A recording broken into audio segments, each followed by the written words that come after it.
L Clasico அப்படின்னு அழைக்கப்படுற Chennai versus Mumbai இந்த match பார்த்தீங்கன்னா இந்த வருஷம் ரசிகர்களுக்கு ஒரு டிசப்பாயின்மெண்ட் தாங்க. ஏன்னா இவங்க 2 பேரும் லீக் ஸ்டேஜில் ஒரே ஒரு ஆட்டத்தில் தான் மோதுறாங்க. எப்போதுமே நீங்கள் பார்த்தீங்கன்னா 2 ஆட்டங்களில் விளையாடுற மாதிரி தான் இருக்கும். இது வந்து அந்த 8 அணிகள் பங்கு பெற்ற போது தான் அப்படி இருந்தது. 10 அணிக்கு வந்ததுக்கு பிறகு சில அணிகள் ஒரு அணியுடன் விளையாடுவது போல அட்டவணை தயார் செய்யப்படுகிறது. இந்த முறை சென்னை சூப்பர் கிங்ஸும் மும்பை இந்தியன்ஸ் ஒரே ஆட்டம் தான் ஆடுறாங்க. அதுவும் மும்பையில் தாங்க ஆடுறாங்க. இதுக்கப்புறம் வந்து குவாலிஃபயர் மேட்ச்சு, எலிமினேட்டர், ஃபைனல் எல்லாமே வந்து அகமதாபாத், சென்னையில் தான் நடைபெற போகுது.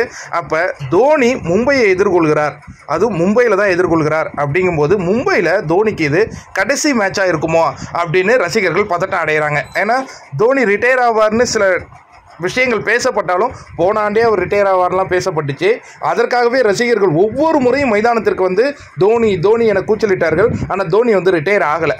ஆனால் இந்த முறை கேப்டனாக இல்லாமல் ஒரு பிளேயராக ஆடிட்டு இருக்காரு. பட் இருந்தாலும் இந்த ஆண்டு தான் தோனியுடைய கடைசி ஆண்டோ அப்படின்னு சில பேர் உணர்ச்சி வசப்பட்ட நிலையில் இன்று சென்னை ரசிகர்கள் பல ரசிகர்கள் மும்பைக்கு படையெடுத்திருக்காங்கங்க.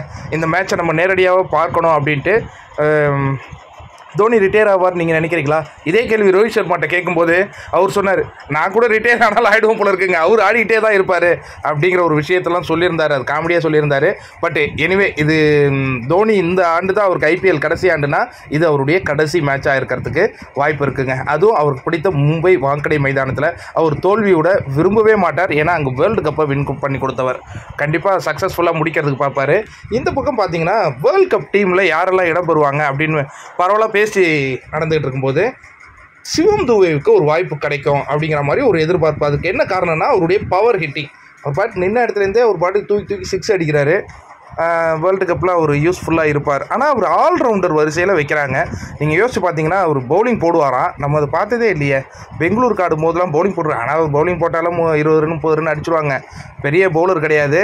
இருந்தாலும் அவர் இப்போ சுத்தமாக பவுலிங்கே போகிறதில்ல. அது என்ன காரணம்னு நமக்கு தெரியல. இன்னொரு புறம் ஆல்ரவுண்டரில் 2 வீரர்கள் தாங்க வேர்ல்டு கப்பில் சூஸ் பண்ணுற மாதிரி இருக்குது.